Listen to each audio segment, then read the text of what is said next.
Hey, Detective. Wakey, wakey. Listen, I'm really sorry I had to knock you out like that. Are you alright? I swear I'm not usually into conking people on the head with frying pans, but you left me no choice. I saw you reaching for your radio. I know you were going to call for backup. Look at me. I'm just going to bandage you up a little. I've got an ice pack for you, too. Hey, I'm not going to hurt you. You aren't a threat to me anymore. I've removed your radio and weapon.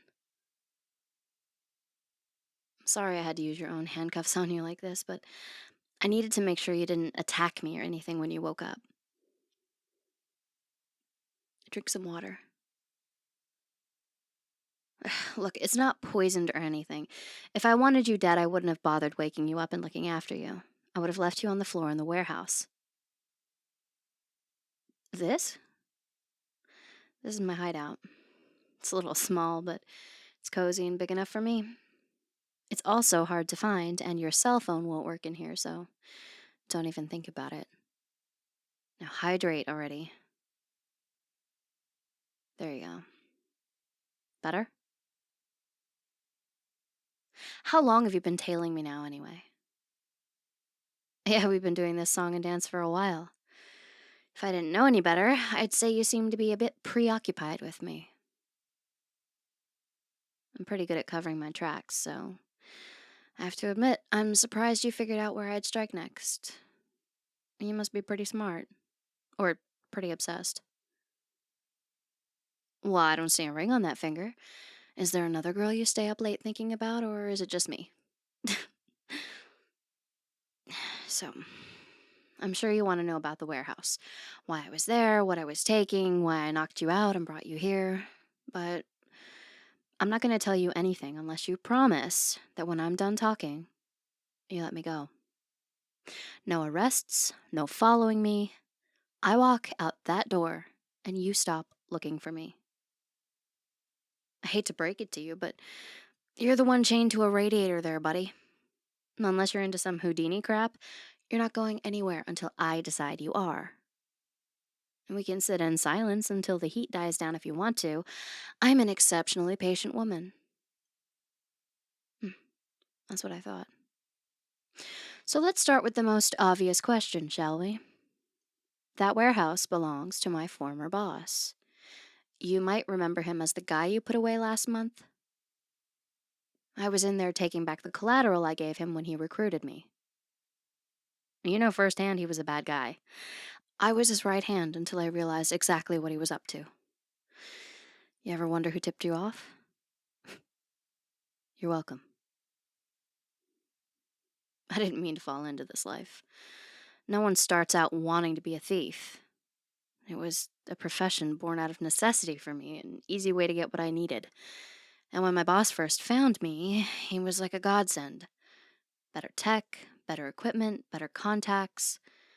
And all I had to do was a few extra jobs on the side for him. Everything comes with a price, right?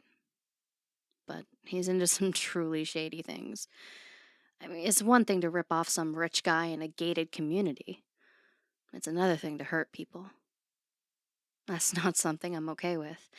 And yes, I know how hypocritical that sounds since you became intimate and interactive with my cookware, but you know what I mean. Now that he's in jail, where he belongs, I'm finally free. All I had to do was get my collateral.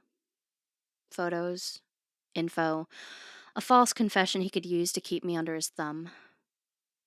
At the time, I really didn't have a choice but to give him what he wanted. But everything has changed now. I want out.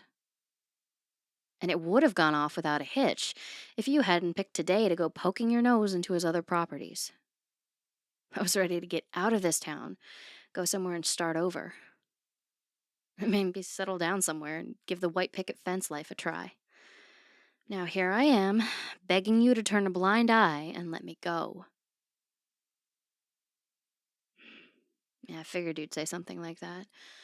You want me to stay and testify against my former boss. You're gonna tell me you can keep me safe, as if one of the most well-connected and powerful criminals in the entire city can't reach out and touch me anytime he wants. Iron bars don't stop people like that, and you know it. How many witnesses have you guys mysteriously lost? You don't think he has connections at the station? You're dreaming. I like being alive. And look, either way, I'm walking out of here and starting my life over. That is not a question. I'll call the police once I'm somewhere far away from here and let them know you're here. I don't want to hurt you. And truthfully, this little cat and mouse game we've been playing over the years has been kind of fun. And you're actually pretty cute for a cop. In another life, I might have asked you for your number. And who knows, maybe someday we'll cross paths again. But for now, please, don't look for me. Forget about me. Put that creep in jail, get your collar, and move on. I'm begging you. You can't keep me safe, and I can't help you without putting myself in danger, so I suppose this is goodbye. But before I take off, there's just one thing I have to try. Just to see. Something I've been thinking about since we first met.